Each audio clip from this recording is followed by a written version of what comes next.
हमारे CG music YouTube channel में। अगर आपको हमारे छत्तीसगढ़ी गीत पसंद आए तो वीडियो को लाइक शेयर जरूर करें। आपका एक लाइक शेयर और सब्सक्राइब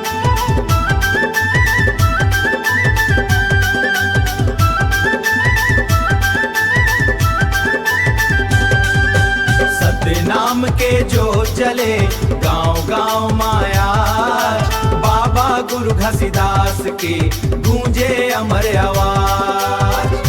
जय तय खाम लहराए रे, मनखे एक समान हार। सत्य अहिंसा के डगर में बढ़त है छत्तीसगढ़ धाम। गिरौदपुरी धाम ले निकरे उजियारा के बाद, अंधविश्वास में डूबे जगला दिखाने सच्चा पार। जात पात के भेद मिटाए, प्रेम के दिया जलाए। जात पात के भेद मिटाए, प्रेम के दिया जलाए।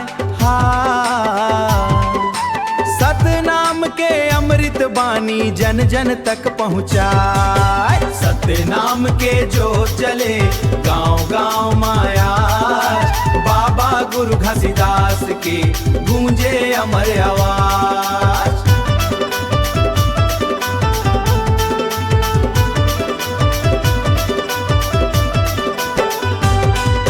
सादा जीवन ऊंच विचार बाबा के पहचान।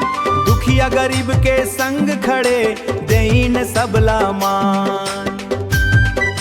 सत्य के रास्ता चलाओ भैया, झूठ ला दूर भगाओ। सत्य के रास्ता चलाओ भैया, झूठ ला दूर भगाओ। मनखे एक समान है, ये संदेश सुना।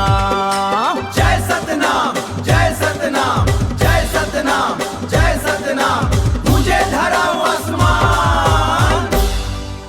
जैत खाम के छांव तले जुड़ जाते सबके प्राण, जुड़ जाते सबके प्राण, जुड़ जाते हैं। ढोल मंजीरा बाजत है, पंथी नाचे ग्राम।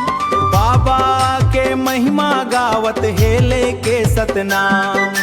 छत्तीसगढ़ के माटी गावे बाबा तोर गुणगान। सत्य यही संदेश वो, सत्य यही सा संदेश ला रखबो सदा मान।